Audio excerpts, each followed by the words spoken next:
Stiff, stiff, stiff, stiff, stiff. It's so stiff. My art has a massive problem. Everything I draw looks like it's been taxidermied, and I'm just so sick of drawing things so stiff it would excite your girlfriend. So, let's see what we can do about it.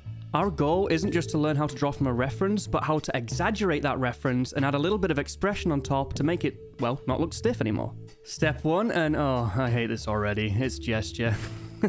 Okay, I'm just joking. I hate gesture drawing. Let's try that again. Step 1, interpretation. Let's find ourselves a reference. Okay, this one looks good. Now, don't worry about overly trying to get it perfectly accurate. Just sketch her down as best as you can to the side, and that'll be enough. If you're not a beginner and you want a little bit of a challenge, try drawing that character from a different angle. This can massively help your cognitive art ability when trying to draw something without a reference, as it really means you have to understand what you're trying to draw to be able to rotate it and draw it at that different angle. And depending on the angle you choose, you can actually create a way more dynamic pose and composition. So it's great fun. Okay, and that's step 1 done. How many more?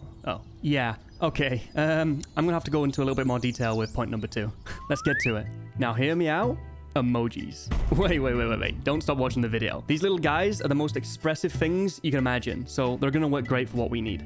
Part of the reason our drawings look so stiff is because of the expressions. The face is such an important part of an anime character, and any character, it's the first thing we look at, so it needs to be bang on. So to expand our horizons, we're going to do this fun little exercise using some random emojis. And we'll start off with something easy like a neutral face. This exercise really helps when you want to memorize drawing a certain expression, as you're not relying on something super detailed, but something ridiculously simple. Because you're looking at the most basic form of an expression, it's really easy to memorize and easy to recreate without the reference. If I ever find myself in a pickle and want to draw a certain expression, I'll just think about what that emoji would look like, and it genuinely helps.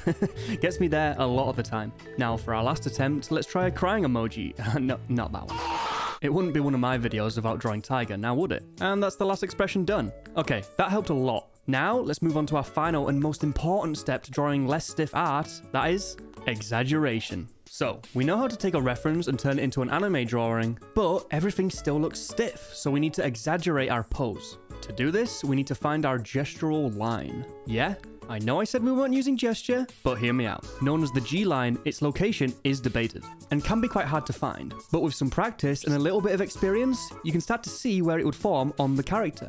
If you squint your eyes while looking at the reference, you can see the basic shape of the body and its flow. We can then draw our G-line through this shape to get our gesture. It typically flows through the mass of the body, from the feet to the highest point like the arms or the head, but this isn't always the case. As you can see from our example, we're going to draw the G-line down the back of her spine to help kind of get her gesture. Now, by exaggerating the curve of this line, therefore her body, we can express this stretching emotion to its max and really make her look like she's stretching. You can go as far as you like with this kind of form exaggeration, but I like to keep things within the realms of human flexibility. And that looks pretty good. Okay, so now we know how to exaggerate a pose, let's implement everything we've learned so far into one final drawing. Let's get to it. We're going to start off with another random reference, and then just draw it like we normally do. Okay, so now we have a really basic sketch of her, let's exaggerate that gesture. It looks like her G-line is right about here, running up from her left leg all the way to the side of her arm. Remember, this might be completely different to where you guys see it. But don't worry, draw your own line from where you think it should be, and exaggerate it from there. It really doesn't matter that much, as long as you can see it as a point worth exaggerating, it's worth exaggerating. Give it a go, surprise yourself with the results. After all, that is the best way to learn. Now, there is one thing to keep in mind when exaggerating your pose. When you change your character's gesture like we're doing, it also tends to change their center of gravity. This is really the only thing you have to keep in mind when doing this. If your character appears slightly off balance, it may give the whole piece an uncanny appearance. Which, of course, can actually be used as an advantage if that's what you're going for. So, with that said, you can see how we've rotated our character from her original position. Now, if you compare our reference's face to the one that we've drawn, you can see that I've changed her eyes and expression slightly. She kind of looked like she was thinking about something with her hand on her head, so I decided to lean into that, making her have a confused expression.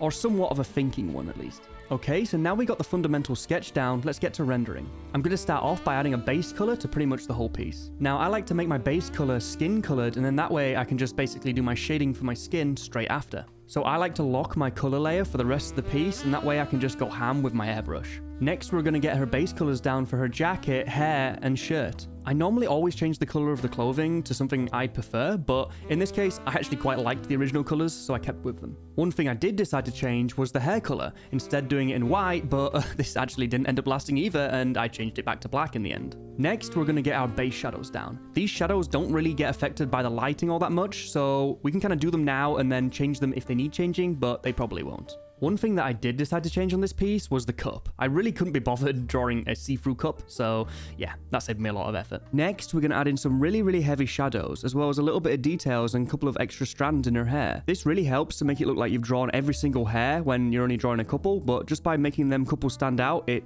adds a lot of detail. This is the part where it's like make or break. I either really love it at this stage or really hate it. This time, I was quite enjoying it, which is good, but oh my god, the details sometimes drag me down so far that I feel like I'm gonna die. I really do despise it normally. This time, I quite enjoyed it. I was trying a new thing where you do like the line cross-hatching. It was really fun, and yeah, it came out really nice. If you compare the sketch at the start, which is how I normally draw from reference, to how it is now, it's a massive improvement. And with that, I really hope you guys improve too. We did it. It's no longer stiff. You're probably gonna have to apologize to your girlfriend though.